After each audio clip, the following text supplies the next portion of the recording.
500 for an hour. يا راجل؟ لا يا اسطى. I've been living in Egypt for nearly 4 years, and this is what you need to watch out for and how to deal with the scams. Now, generally speaking, I would say that the biggest scam here is just people overcharging you for something. 300 جنيه. 300. كيلو كتير.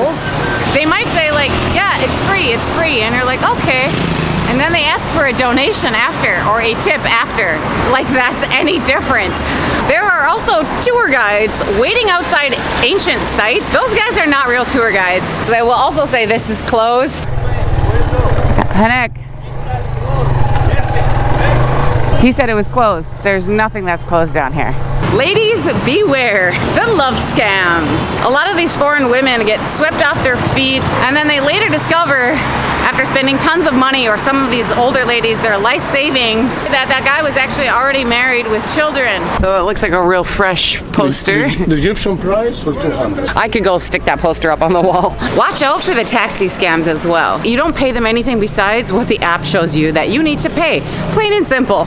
You get to the end of the ride and they say, oh, you need to pay in this currency. Absolutely not. Refuse. Laugh in their face, give them their Egyptian pounds, and get out.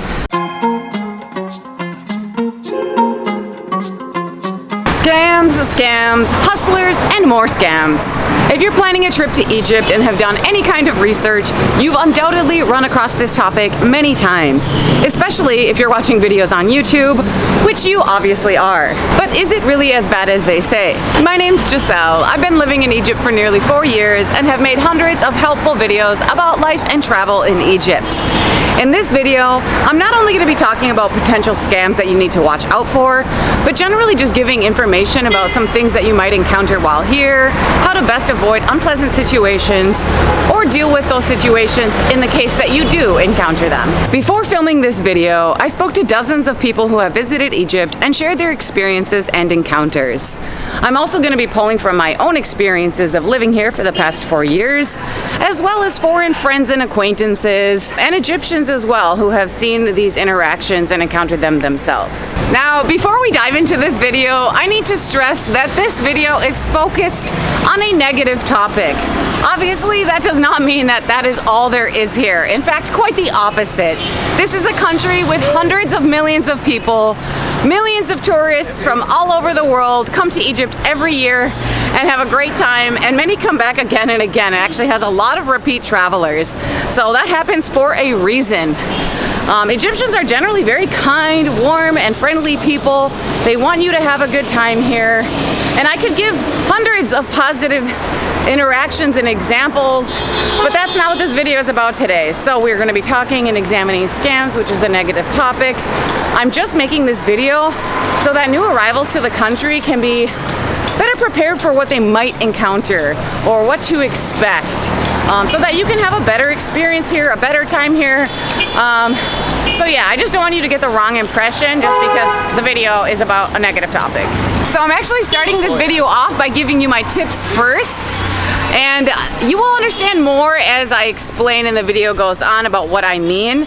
But the rule number 1, I would say, for how to avoid all scams or unpleasant situations: if you don't want something, say no. Refuse. Be firm. Or you can just ignore them. The things that you should not do is be timid or scared or bullied into something that you do not want to do or buy. Never do anything or accept any service without agreeing on a price first. And you might need to confirm that the price agreed upon is in Egyptian pounds. I'll get into that later. If somebody offers you something, assume it is not for free, especially in touristic areas, but I'll get into that later as well. Be polite, smile, joke around, laugh it off, because you're going to get pestered a lot here. لا شكرا. Speak Arabic? شوية. مرحبا. مع السلامة. عايزة جامعة حصان من هنا. لا عيشة هنا مش بحب كامل. مع السلامة. مع السلامة. لا شكرا. عشان مش بحب كامل. شكرا. مع السلامة. this, you can't go in this way. So there's just a lot more annoying scammers in that area talking about la shukran. So yeah, it's just a lot more annoying for, and then honestly, anywhere near the pyramids, you're gonna have people in tuk-tuks, in taxis, beggars, and people trying to sell you things. Are you crazy?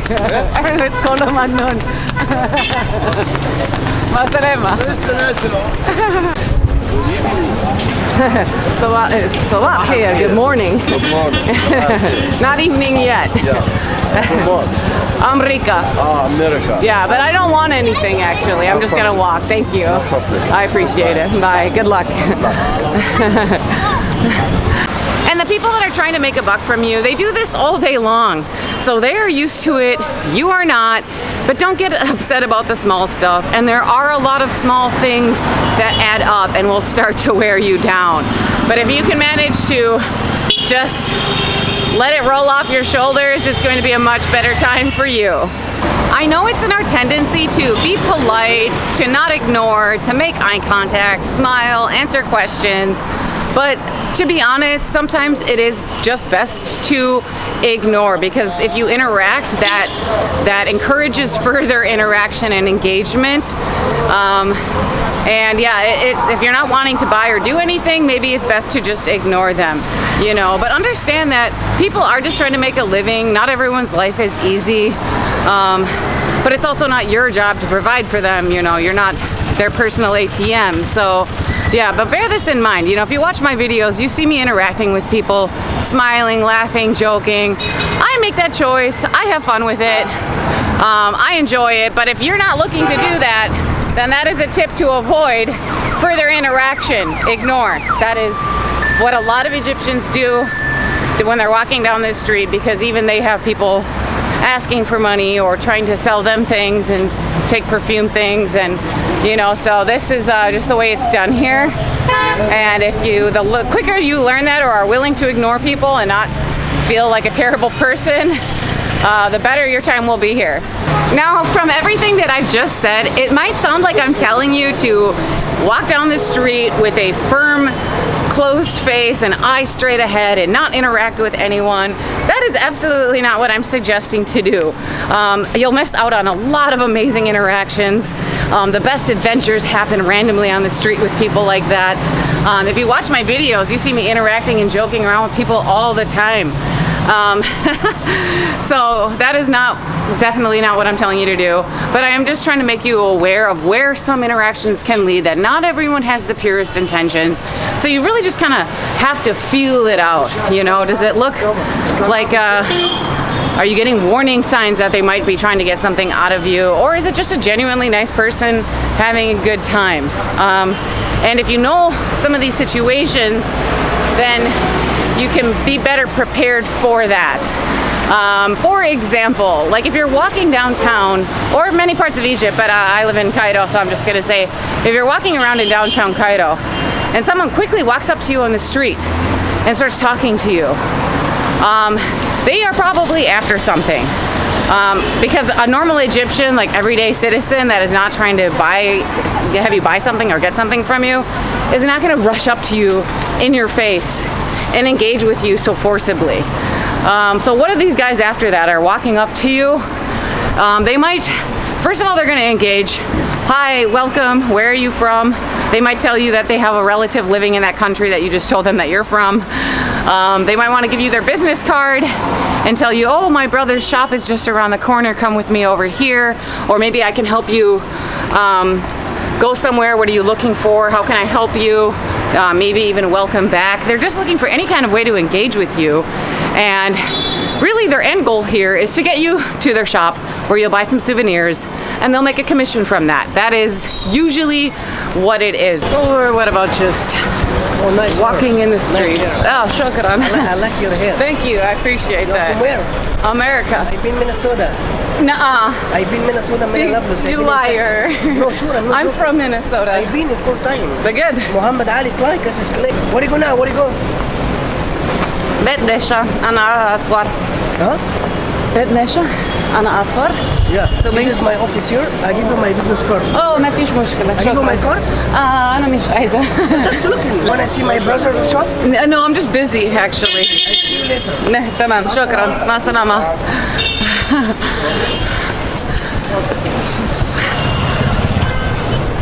There are other instances, of course, but generally speaking, a lot of times that's what that engagement is about. Maybe even like you're helping you cross the street or get you to the old Egyptian museum. So yeah, I mean, if you don't want to interact with these people, it's a very easy way to shut it down. Or you can go and check out their shop and have some tea and not buy anything. Just don't be like forced or coerced into buying something. Whether they tell you a sob story or I don't know, like just it's about just standing up for yourself and not feeling pressured to do anything, because a lot of the scams I've heard that have happened to people are from people basically just feeling pushed into something and not saying no, when you can easily say no. You just have to be strong about it. Firm, don't feel bad. Nope, not into it, not doing it. Goodbye, you know?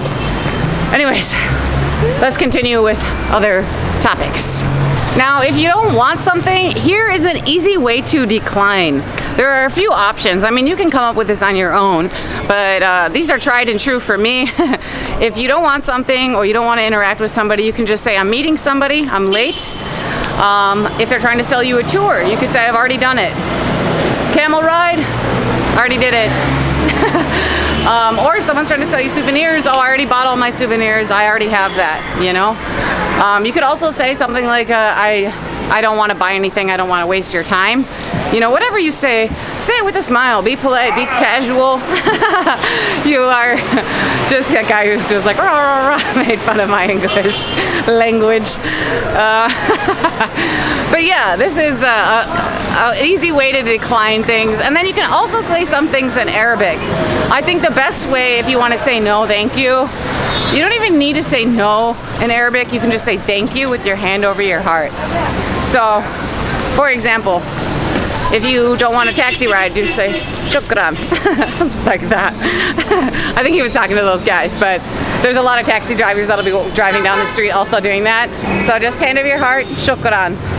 That is the best way to refuse almost everything. Now, if it's some unfortunate beggars, I mean, I give beggars money, but not all the time, you know, because there's quite a few and you empty your pockets quickly if you're doing that. But you can say to a man, Rabbina yasahelik, and to a woman, Rabbina yasahelik. There's a very small difference there. It won't really matter if you say to a man or a woman and you say it the man way to a woman. But yeah, Rabbina yasahelik, yasahelik. Rabbina yasahelik. Again, though, that means God have mercy on you, by the way. It's a useful thing to tell beggars. I wouldn't say that to like vendors or anything like that.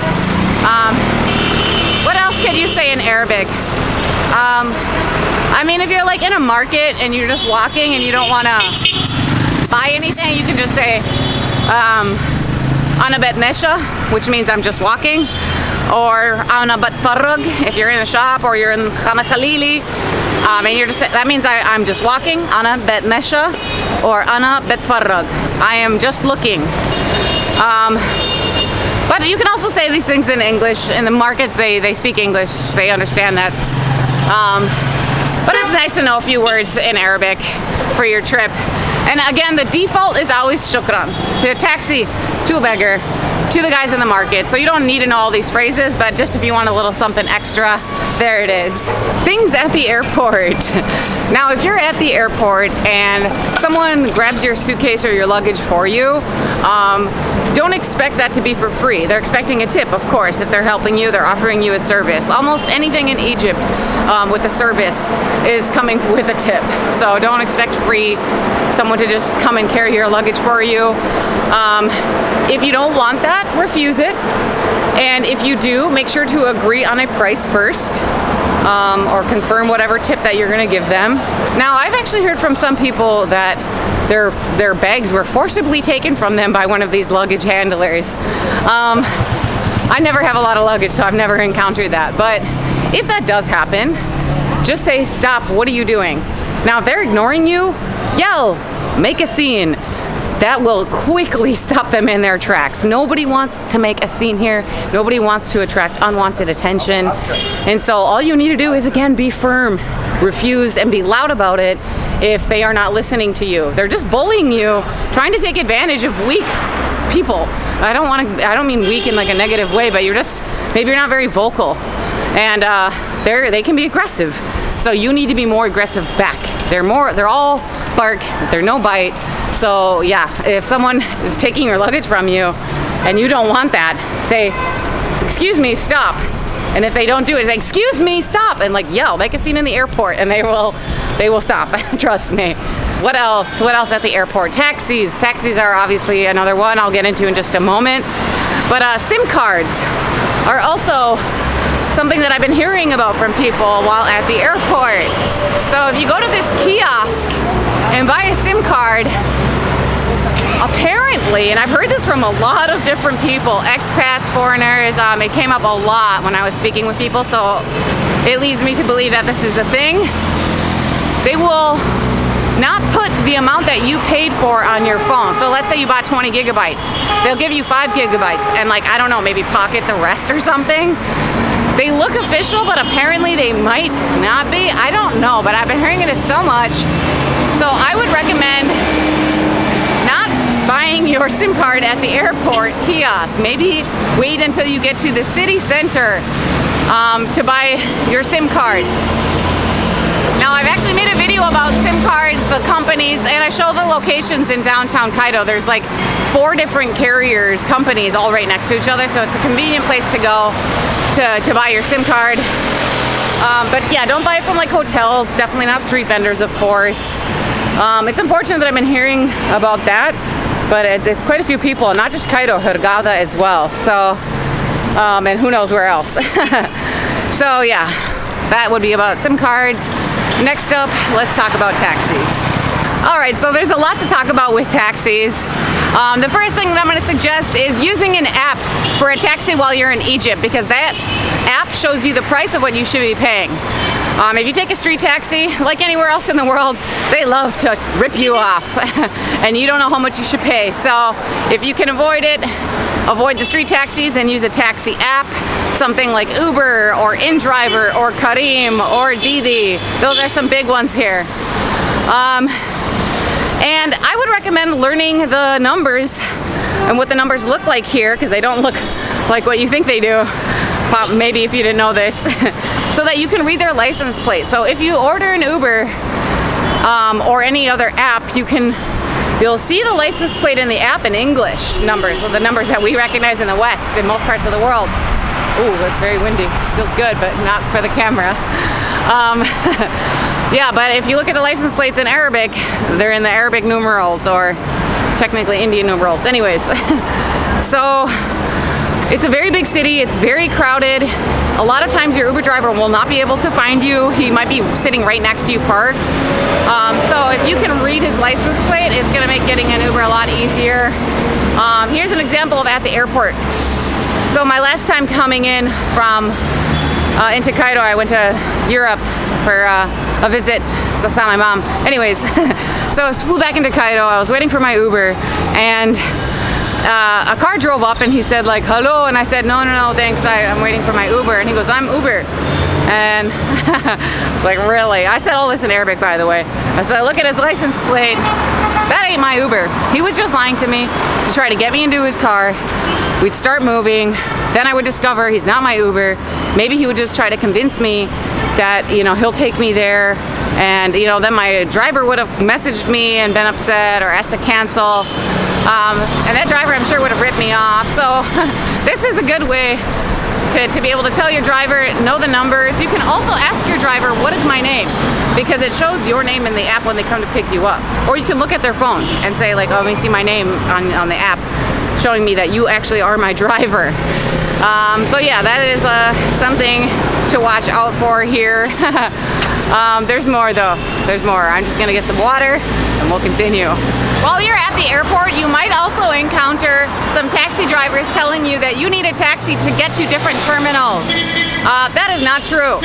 Terminal 2 at Cairo International, Terminal 2 and 3 are right next to each other. You can easily walk from one to the other.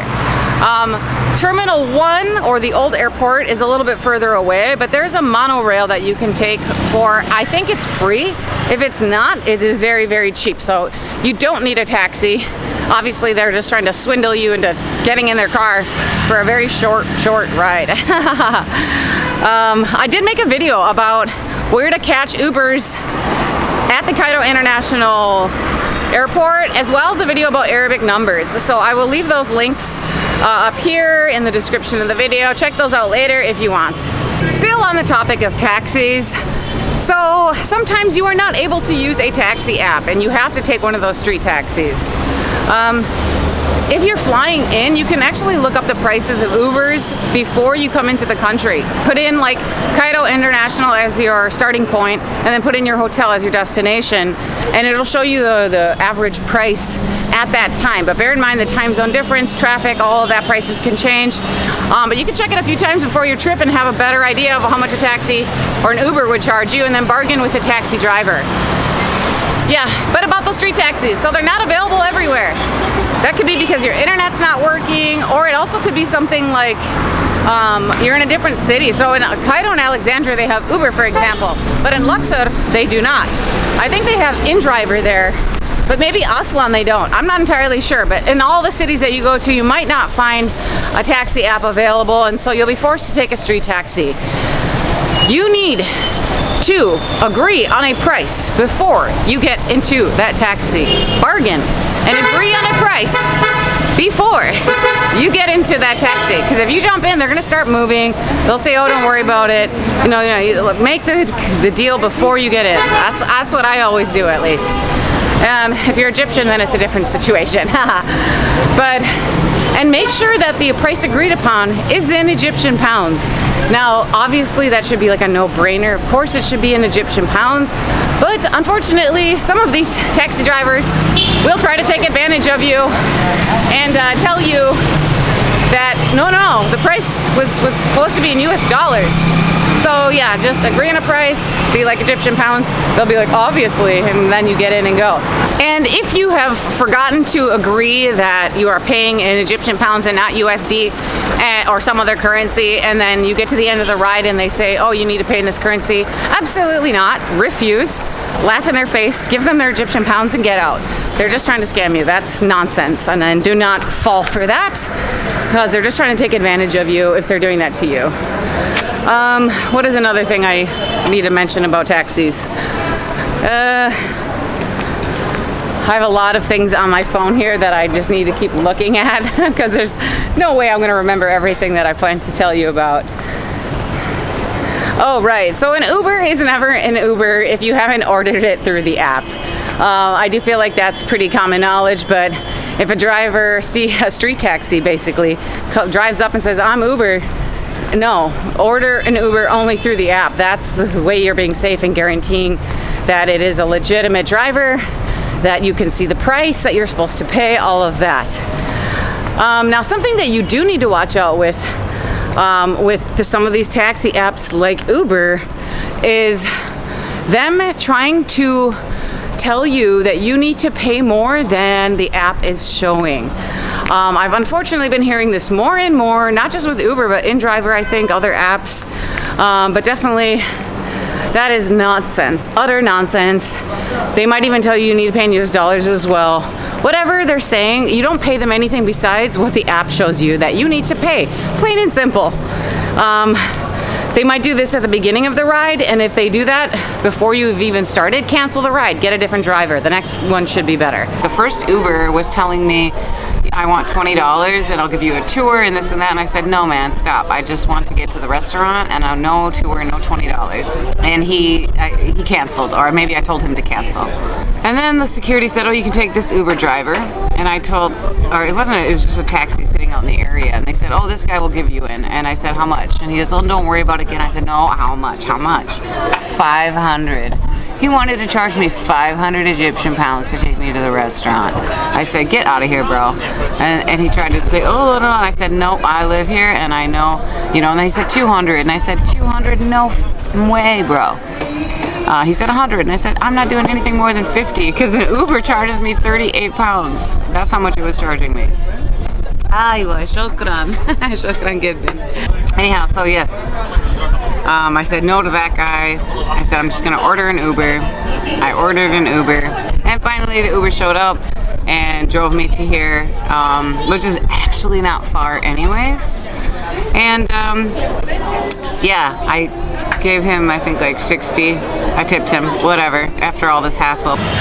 If they do that in the middle of the ride, refuse. And if they do that at the end of the ride, refuse. Always refuse. Like I said, they are not going to murder you. They are not going to kidnap you. They're just trying to bully you. Like I said, they're all bark, they're no bite. So yeah, absolutely refuse. I've actually heard some very crazy stories, which I struggle I find incredulous. Like I personally find it hard to believe, but let's just go with it and say that it is true. Okay, so you're in an Uber and your driver locks the doors and there's suddenly a big fight. You gotta pay me more money or I'm not gonna let you out. Get the hell out of here, man. Someone asked me what I would do. This is what I would do if that actually happened. I would start screaming, roll down the windows. Let's say he's locked the windows. I would be screaming and banging on the windows. Egypt has millions of people and most of them live near the Nile. You are highly unlikely to be anywhere where there's no people. People are going to see you, hear you, whether you're on the street, parked, driving on a highway.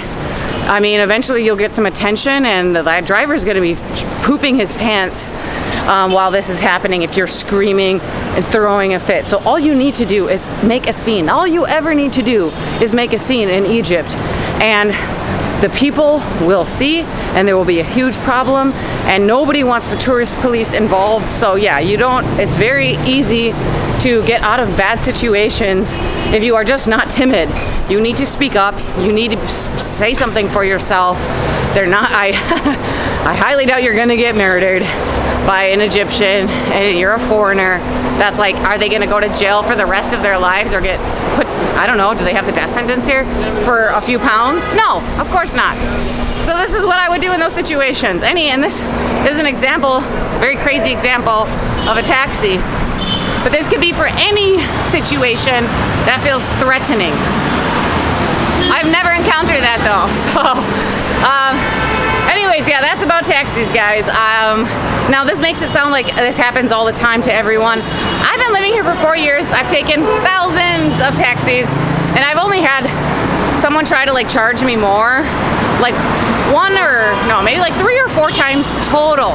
So this is something that is not common. It can happen, but plenty of people come here and travel and use Ubers and have zero problems.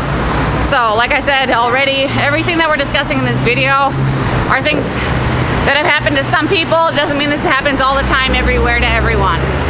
I'm briefly interrupting this scam talk to let you guys know that if you're planning a trip to Egypt and are looking for a tour guide or a driver or anything like that, that me and my husband Osama help arrange and organize tours for people that are visiting. So if you're trying to get the most out of your experience here, you're looking for a driver, a guide, whatever, you can reach out to us. I will leave the WhatsApp number for that in the description of this video. Now let's get back to the scams. The love scams. Ladies, beware. You know, Italians and Hispanic men have a reputation around the world of being Romeos, but what they don't tell you is that Egyptians are sweet talkers too. Yeah, I'm not going to unpack this topic because it's pretty big and there's whole Facebook groups that exist dedicated to this topic. But I'll just say that, yeah, there's a lot of guys out here that are looking to hook up with you, get to know you, get married, have you be their sugar mama. They're basically, a lot of them are after money or gifts or a visa or a green card or something like that. Yeah, obviously it's not all men, but a fair amount of them. And the problem is, a a lot of these foreign women get swept off their feet, they're wooed, they feel special. These guys really do know how to sweet talk you. And then they later discover, after spending tons of money, or some of these older ladies, their life savings, only to discover that that guy was actually already married with children to an Egyptian woman, or that he had multiple foreign girlfriends or wives, because you can have 4 wives here. So yeah, that is something to watch out for, and they're not really picky. I mean, you could be 16 or 60, you could be pencil thin or, you know, real thick, you could be black, white, purple, green, yellow, whatever, you know, they're down for it. So just a heads up. Again, obviously this is not all Egyptian men. I know plenty of women who are married to Egyptian men and have been happily married for decades. I'm married to an Egyptian man and have been for years, and I'm very happy. Been together with him for years. So yeah, obviously you can't make a blanket statement about any group of men anywhere, but there's enough of men doing this, and there's been enough women burned, that there are, like I said, entire Facebook groups about Egypt on this topic. So just be aware, don't be naive, don't be gullible. And yeah, that's it. Just want to warn you ladies real quick. Menus! Guys, really quickly, if you're finding this video helpful, give it a big like, because I'm hot and it's tiring to film this. أنا كويسة الحمد لله. شكرا جدا. سلامة.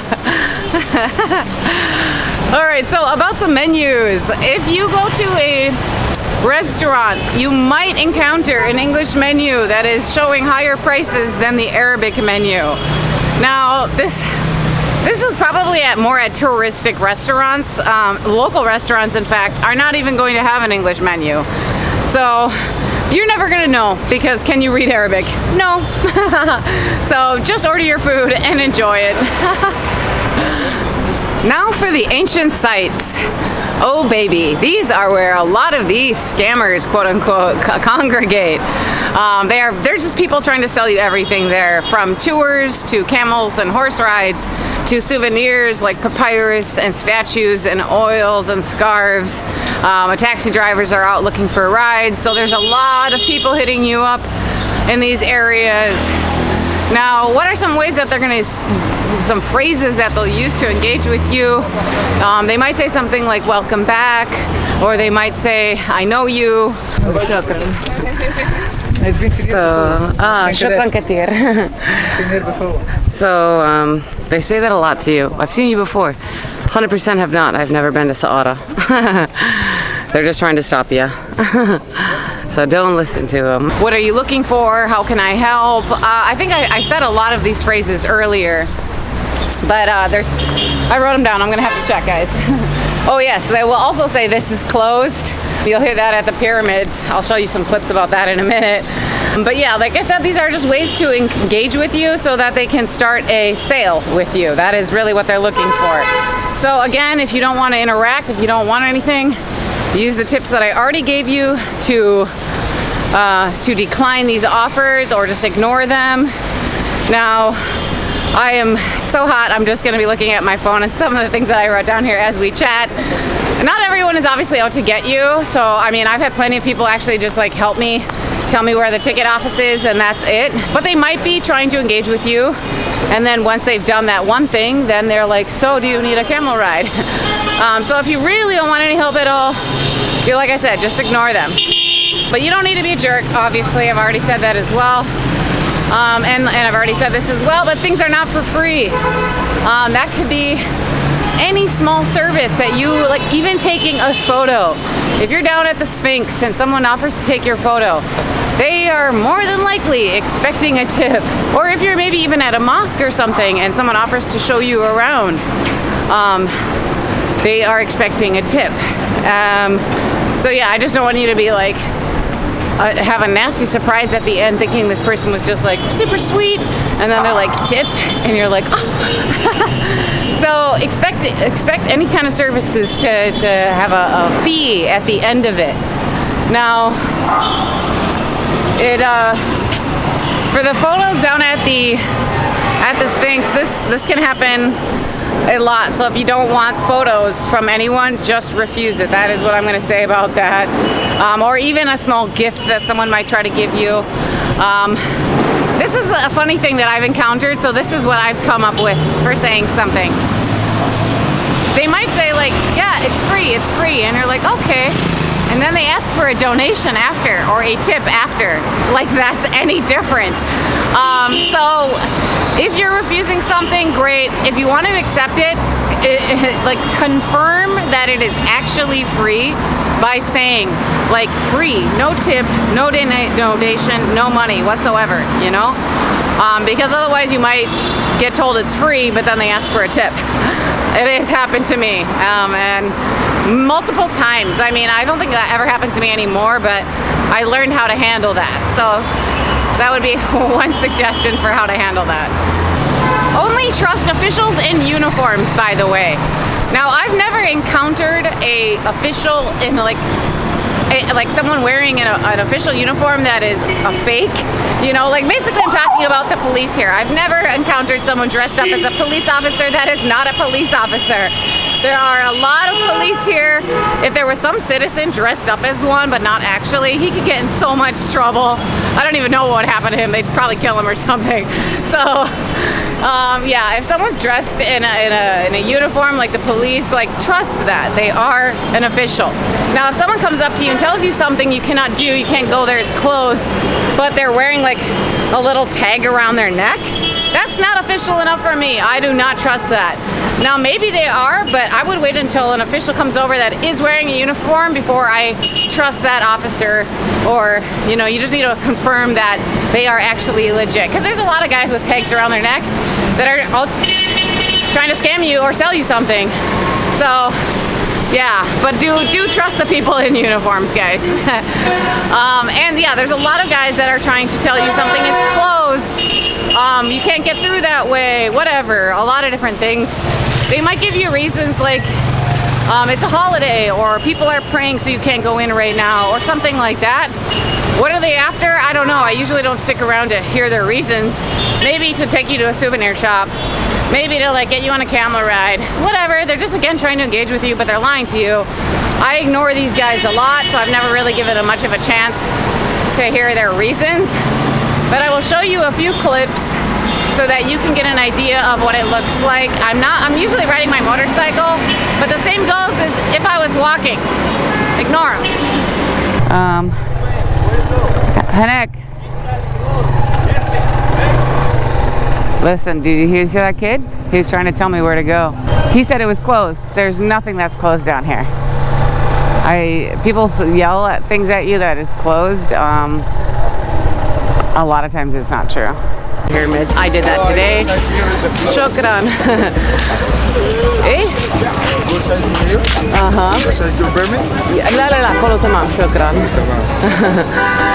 So we are getting very close to the pyramids area, and it depends on the day, but there's quite a few times where guys are shouting at me like, hey, hey, hey, like this. He just said this is closed this way. He's lying. He's just trying to get me to stop. Tour guides. There are also tour guides waiting outside ancient sites, certain ancient sites. Those guys are not real tour guides. I'm sorry, my friend, but do not do that. To be a tour guide here requires years of study. It takes a lot of work. They are very well educated. They know how to read hieroglyphs, all of that jazz. And the people that did all of that work are not sitting out in the sun for a few £100 to take you on a tour. Trust me on that. They are working for an actual company. So don't waste your time. I actually did that once for fun. I mean, I knew how illegitimate that is, but I was like, yeah, why not? I was in Luxor, and I decided to go with it. This is one of the few times I've ever even actually paid for a tour. It was barely anything. Oh my God, it was amazingly horrible. This woman was, I think she was on drugs or something, to be honest, the way she was moving and acting, but also the things she was saying. So we're looking, I think it was like Karnak or temple or something like that, looking at an ancient Egyptian temple. And she's like ranting on about like the Virgin Mary and how Virgin Mary relates to ancient Egypt. I was like, this woman's nuts, dude. It was hilarious. But yeah, you don't want that kind of experience when you have very little time in Egypt and you're paying money. So yeah, I wouldn't recommend it, guys. Get a real tour guide if you want a tour. I'm going to talk about tour guides or continue talking about real tour guides in a moment, but I'm just going to briefly talk about tomb guards. Tomb guards are guys that are guarding tombs and temples and ancient sites. A lot of times they're mostly in Luxor, but you will find them at places like in Saara or Darshur, here in the cities as well, in Cairo and Giza. So these guys will offer to show you around, maybe give you some information about something. They are expecting a tip. So like I've already said about everything before, no service is for free. If they're doing something for you, they're expecting a tip, so be aware of that. Now I'm not gonna recommend or not recommend you to do this. I've done it plenty of times and it's been actually kind of fun. This guy's following me around. So I'm just sit outside here. Almost empty. والله انا مش هنهزك. انا مش فاهمه كتير عربي. تكلم انجليزي؟ موميا راس. موميا راس. انا عارف كده. Is that a skull? Yes. البجاد. Yes. بس. Okay. Yes. This is crazy. مجنون لا. لا. يا اسطى. Yes. كان مفروض على هير. يا رب. كان مفروض على هير. شوف. بجد؟ Yes, كان مفروض على هير. He's saying this is the mummy wrappings. I don't believe that, but whatever. Yes. Excuse me here. ما اعرفش هو ده. انا بص. Do you believe that?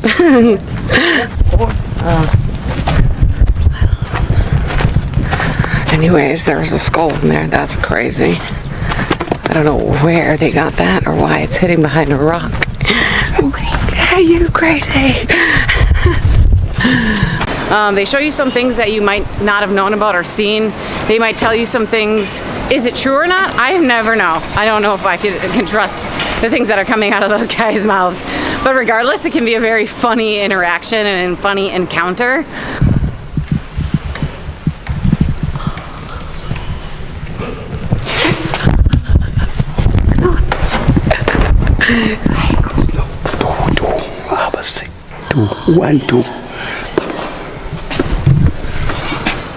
So sometimes I enjoy it.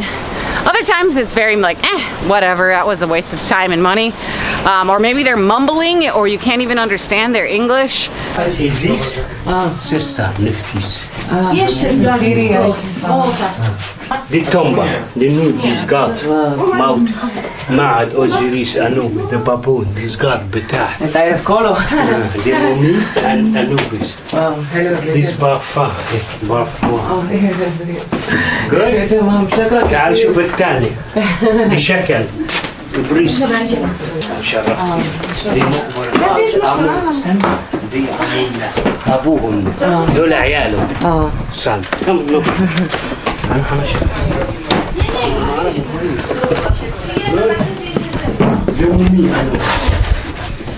De mumia. De tomba amon nacht. ده الفازر بتاعها. بالموميا أنوبس إله التحنيط. نهورس إيزيس ونفتيس تاج بتاعها.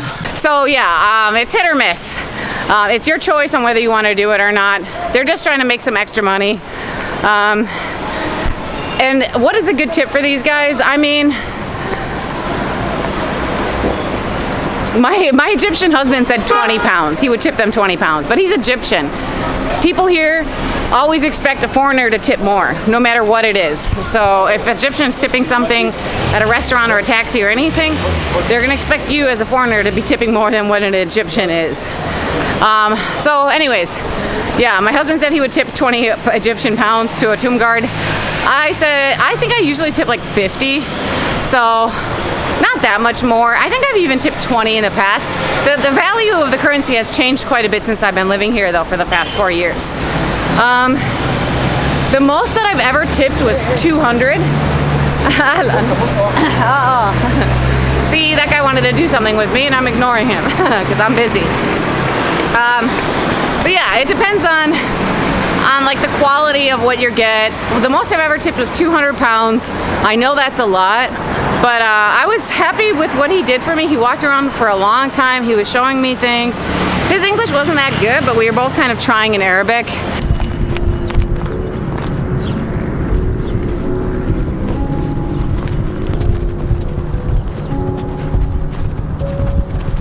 So I read that this is like a pathway that we're walking down now, and there was buildings where people lived. So this was like the main road thousands of years ago of this city, and on either side people's homes, shops, of course now all ruins.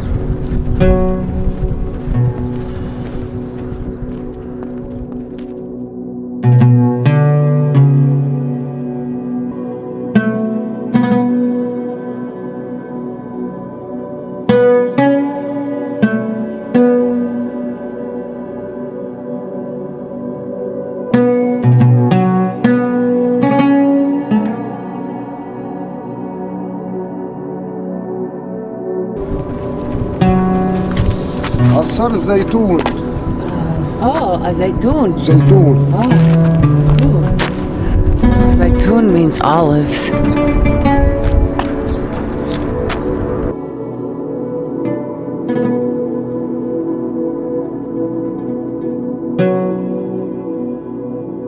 Less remains of the North Temple.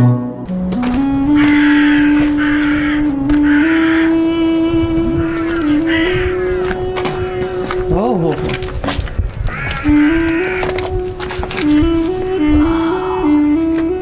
ايه ده؟ طاحونة. طاحونة. طاحونة، ايه ده طاحونة؟ ذرة؟ قمح. قمح. أكل. From the little bit I know about making food in the ancient ways, maybe this is like a wheat millet. Like aish? Aish or ash? I always mess up that word. Oh, yeah. So it's to make bread. Oh, wow. And I appreciated the effort that he put into that. And I was in a good mood, you know, whatever. Like I was happy, he was happy. We both finished that interaction happy. So, but yeah, these are some things that you should expect or know about. In fact, I had a woman write to me and tell me that as she was going into a tomb, a guy handed her a fan or like a little piece of cardboard to act as a fan, and she took it. And then when she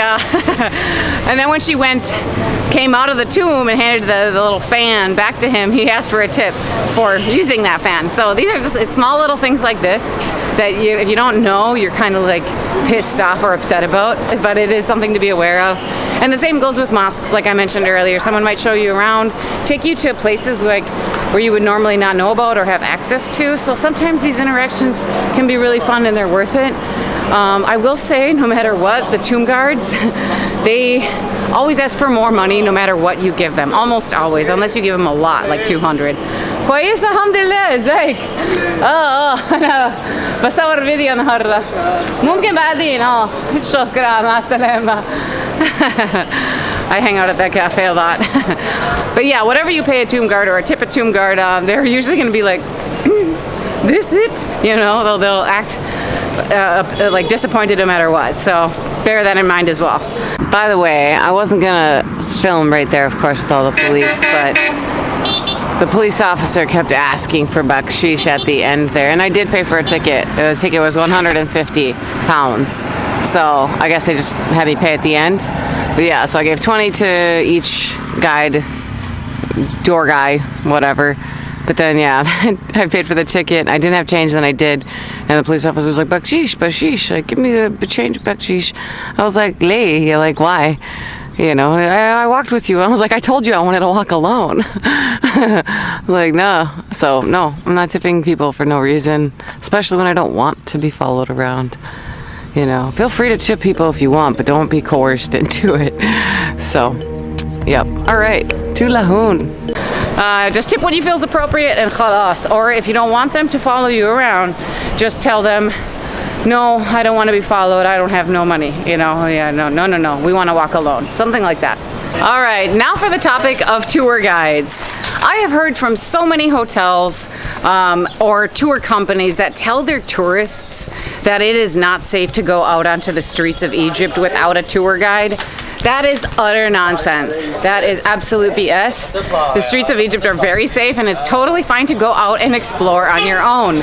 However, things can be very chaotic here. So if you are planning to go explore the country on your own without a guide, just be aware of that, be mentally prepared for that. I think people sometimes think they are, and then they get here and they realize it's what they saw on camera. It's next level when you're actually in it. So yeah, just be aware of that. And sometimes you actually do need a tour guide.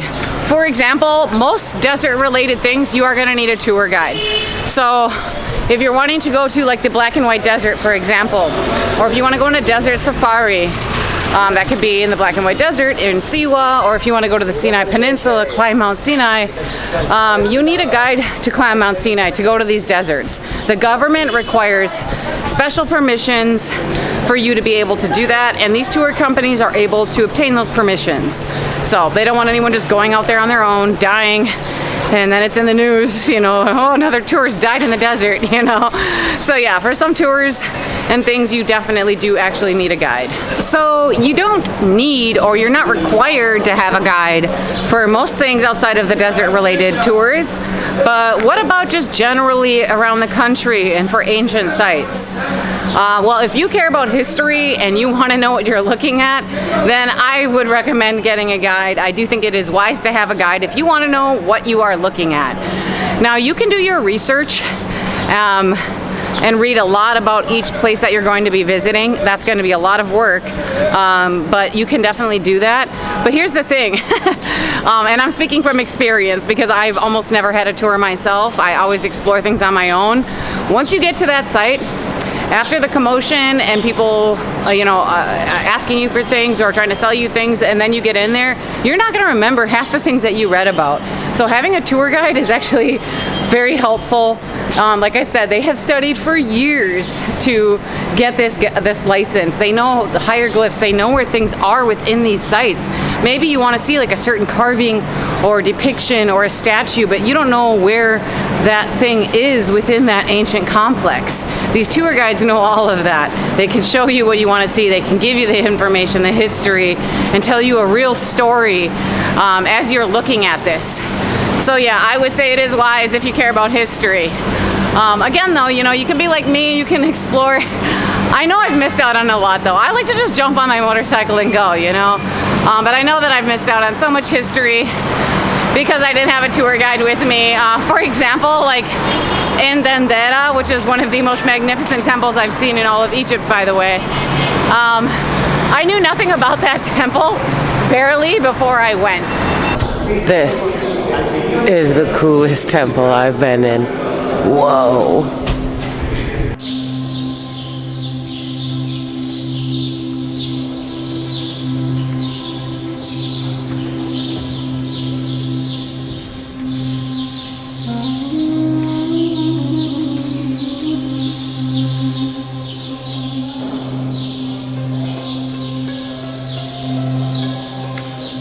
Every inch is covered in hieroglyphs. Covered, everything, literally every inch is just covered. The ceiling is covered in stars. Excuse me. Just lift. خد شمال. شمال. تمام. جميل. شكرا. He said go left.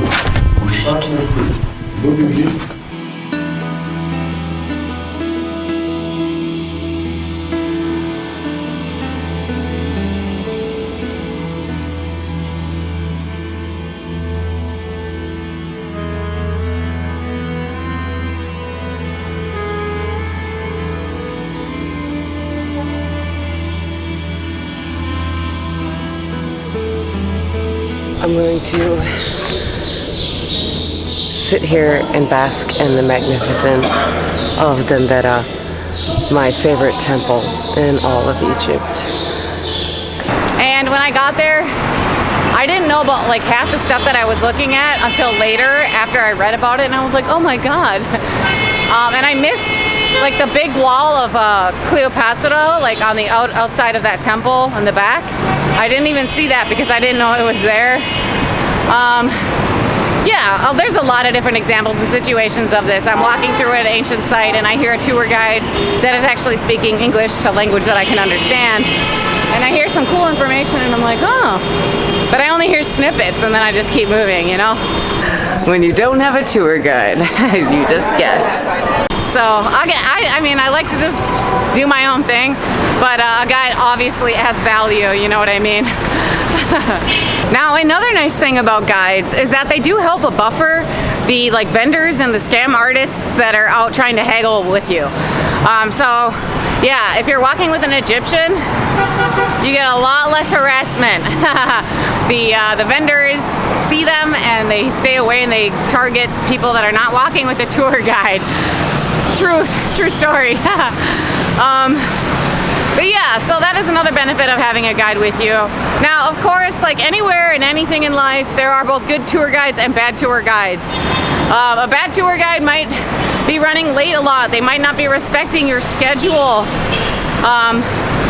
and your planned itinerary, or they might just be rushing you through ancient sites where you know, have dreamed of your whole life, and then you barely have time to take a photo or absorb what you're looking at or get like a decent amount of history before you're whipped away to go shopping in a market or a souk or a bazaar where they make commissions from the things that you are buying. Now, actually, all tour guides in Egypt make commissions from things that people are buying in the markets. This is something that exists in many places around the world. It's not the first country that I've encountered it. Even in places like London or Paris, there are some tourists, I think mostly Chinese tourists, that will have a tour guide, and these tour guides bring them to these luxury like gold shops, jewelry shops, and those guides also make commissions. Yeah, there's quite a few places around the world where this happens. It's just part of the business here, but the real problem lies in whether or not you want to go shopping and whether you're dragged there or not, and how much time you end up spending there, you know what I mean? I think that's where the real problem lies. A good guide is going to do their job, give you your history at the ancient sites, and if you want to go shopping, you go shopping, and if you don't want to go shopping, you don't go shopping. That's it, bottom line, you know? So yeah, a good guide is worth gold. Just make sure to do your research because they can make or break your experience here. Next up, we're going to be talking about the markets. But before we jump into that, what is a scam? By definition, a scam is just a dishonest plan or way to make money, especially by tricking people, deceiving them. So it's just a deceptive act to make money, essentially. Now, generally speaking, I would say that the biggest scam here is just people overcharging you for something. Oh, those are good. شكرا يا بحب هرنكاش ممكن لما أنا هرجع هنا شكرا جدا كيلو 300 جنيه امتى المانجا؟ 300 جنيه 300 كيلو كتير ده 300 والله خلي عنك خالص لا اديله صوره بقى صوريه شكرا مع السلامة. He's just looking and smiling. I think that's overpriced. I don't ever buy a kilo, but I think that's overpriced. More harankosh. Let's ask this guy how much a kilo is. Assalamu alaikum. بكم هيك 1 كيلو؟ 1 كيلو 80 80. ها هو 300. 300 هو مجنون انا قلت. شكرا سلامة. I mean, if I'm not wrong, I think he told me 300. This guy, it's 80 pounds for a kilo of harankosh. Crazy. This because I'm a foreigner. So you're paying more for something than it should actually cost, or that other people are actually paying for it. That is something that you'll encounter a lot in touristic areas, of course, and especially in the markets. Now, if you're in the markets and you end up paying something for something more than it actually costs, obviously that is dishonest if someone's telling you you should pay something and it turns out to be 5 or 10 times the price. You are supposed to bargain in the markets, by the way. I made a whole video about this. Egyptians tell you that you should be bargaining. It's just the way things are done here. But if you want to pay exactly what that person is asking for, you can certainly do that. You'll make them very happy. But yeah, like this is something that I think is the biggest issue that people complain about is getting overcharged. Now, if you're happy to pay that, like I've spoken to some people and they were aware that they were paying more than what that thing should cost, but they were happy to do so. Okay, great. I mean, that is up to you. Like I said, you'll make that vendor very happy, but just be aware that you're kind of feeding this economy by paying more when you shouldn't be. Now, if it's a tip, that would be different. But if they're charging you more and you pay more, it encourages these vendors to keep overcharging or ripping tourists off. And they really shouldn't be doing that. So I mean, like, if it's a tip, I get it. You don't want to, someone did a nice, generous act. I mean, I've been given low prices for something and then I just give them more because I'm like, I appreciate your honesty. You know what I mean? But to be charged from the get-go a lot of money and then you just paying for it, it really does just feed this scam economy, I could say. And then there's a lot of people that did not want to pay 5-10 times the price of something, and they think they're getting a good price. They get told they're getting Egyptian price, and then later they find out someone else bought the same thing or something similar for, you know, a third of that price or a fifth of that price, and then they feel cheated, they feel stupid, they feel yeah, like they got taken advantage of, which they did, you know, and that's what leaves bad impressions on people that come and visit here, and leaves a bitter taste in their mouth. And so it really depends on the situation, you know. I don't mind giving people money if they need it or paying extra for something, but it is about the principle of the matter, I think, that makes people upset. Now, you're never really gonna know how much things should cost here anyways. I mean, for example, a lot of stores don't have like prices labeled on them, and especially in markets and touristic markets, they don't. So you don't know how much you should be paying. You can try to ask your hotel or staff how much something should cost, but they probably won't know either if it's anything involving souvenir stuff, because they don't go out and buy papyruses and oils and stuff. The best way to find out is, if you're in a market and you're shopping for souvenirs, is to go to a store or a shop and ask, I don't know, let's say for a statue of a pyramid. What kind of material is it? How much is it? Don't buy it. Bargain, then go to the next shop. Do the same thing for the exact same thing, because a lot of these stores have very similar products with the same material. Do that a few times, bargain and see, and then just choose the best offer. And you'll get a better idea of how much you should be paying for an item, or how like low the price can go for that item. Yeah, that would be, I actually explained this in my video about bargaining. So if you're wondering how to bargain in the markets, I'll leave that link up here. The same goes for materials as well. That's a very tricky topic because, you know, first there's all these souvenirs that you need to figure out what you want to buy, papyrus, oil, scarves, but then comes the quality or the material of that item. So you have alabaster or limestone or granite or whatever. For scarves is pashmina or cashmere. Then it gets even more complicated. What's the percentage of that in that scarf of cashmere or pashmina? Is it 70% cotton, whatever, you know? So gold, silver, real gold, plated stuff. You will hear a lot in this market. I'll give you Egyptian price. This is real cashmere. I have the pashmina scarf like this. Pashmina, there's your material. 350 Egyptian pound. 350. Made in Egypt. We have made in China. 200. It's a cashmere. That doesn't mean anything. The tag. Hold on, let me rip this off and stick it on there. I have this. 350 for pashmina. How much for cashmere is the best? I know. How much is that? Oh, now we're talking about percentages. Didn't even think about that. 100%. How much is 100% cashmere? Real leather, real gold, real papyrus, not banana paper. They might even conduct little tests. This fire no change color or water Yeah. no change color. Not for now, but they give it 1 week, 2 weeks. Okay, I'm gonna search. You know, you're never really going to know unless you're an expert. So all you can do is just shop around, do your best. Yeah, that is my recommendations for the markets though. Like I said, I made a video about that and I go into more detail and I show you some examples.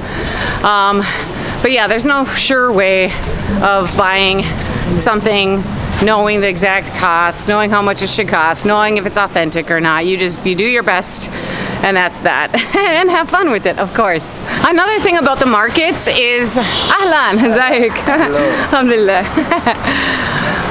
Another thing about the markets is, again, people trying to stop you. It's the same tactics as always. Someone might offer you tea. You can go and have tea with them.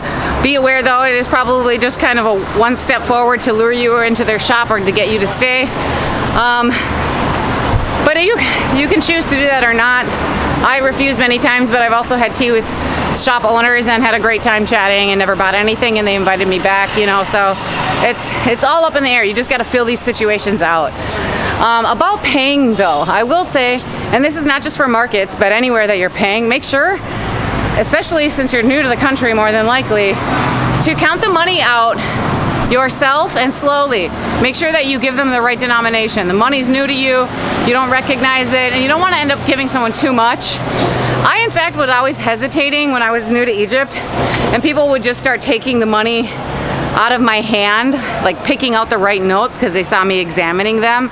I know they were just trying to help, but that is not acceptable in the West or okay for someone to be grabbing the money out of your hand because then they're quickly taking it and like they could be grabbing big notes and you don't know. So don't let people do that. Just take your time, count the money, make sure that what you gave them is correct.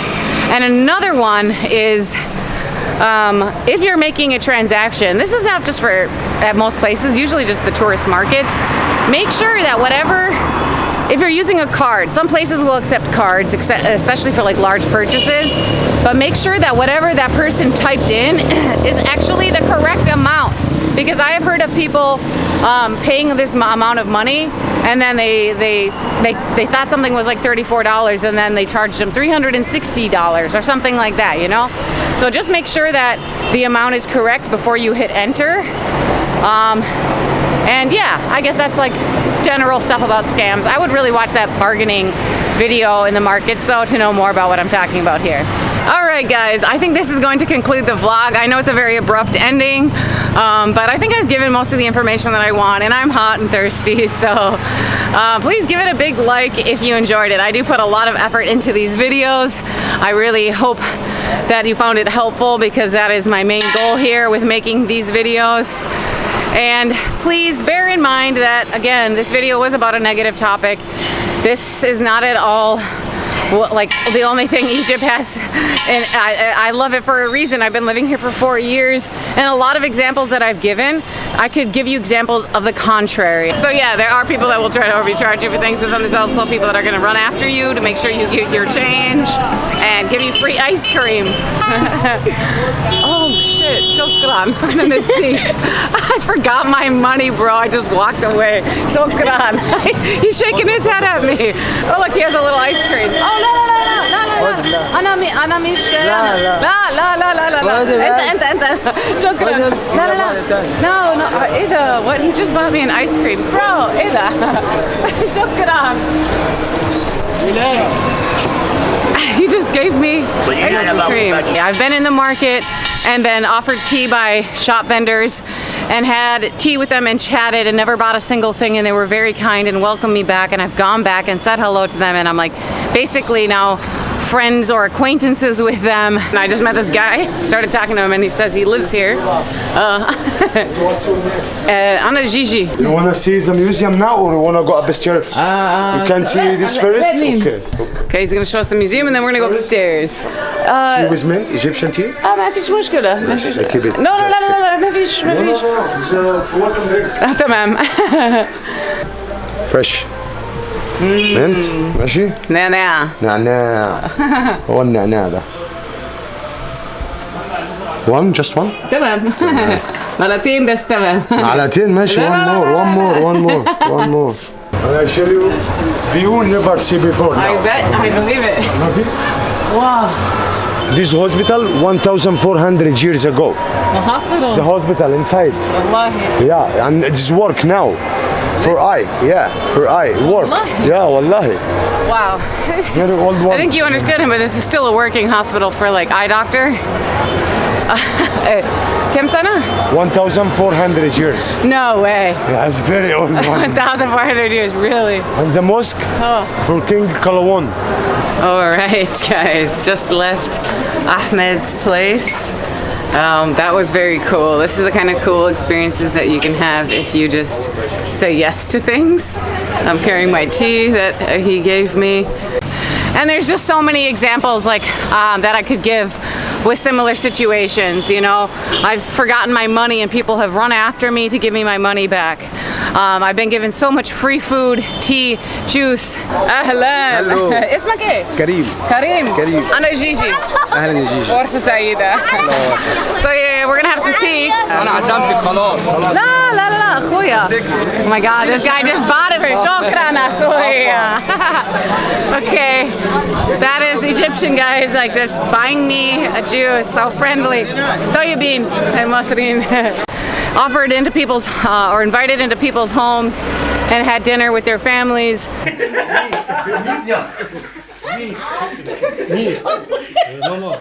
Later that night, I was invited by a friend I made, Mohammed, or Hamu for short, to attend a Nubian engagement party for a relative of his. I was very honored to have been invited, and together, along with another friend, also called Mohammed, who actually helped fix my motorbike after returning from Abu Simbel, we made our way to Mohammed's family home. It was while at the party that I discovered the men and women have separate parties, and the women would not be joining us. Because I was invited by my friend Mohammed, I spent the majority of the time at the men's party. But we did make a stop by the women's party to say hello to the bride and meet the other relatives before heading back to the men's party. And the feast begins. I'm so lucky I was able to have this experience and was able to witness this special event in someone's life and the Nubian culture in Egypt.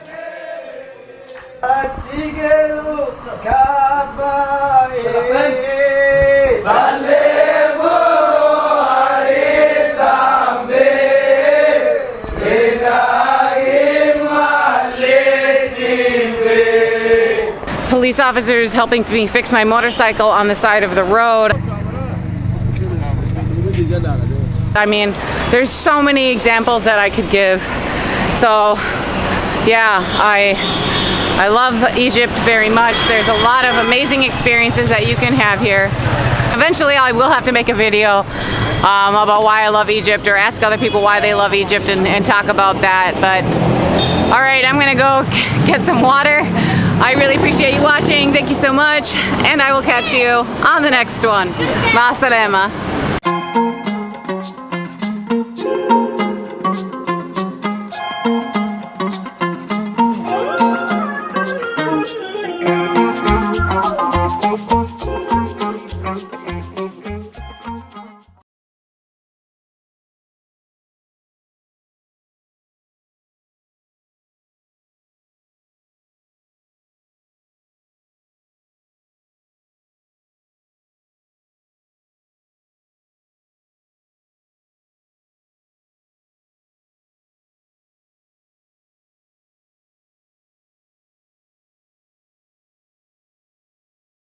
But then comes the quality or the material of that item. So you have alabaster or limestone or granite or whatever. For scarves is pashmina or cashmere. Gold, silver plated. You will hear a lot in this market. I'll give you Egyptian price. This is real cashmere, real leather, real gold, real papyrus, not banana paper. They might even conduct little tests. Fire, no change color or different water. Pashmina, there's your material. That doesn't mean anything. Oh, now we're talking about percentages.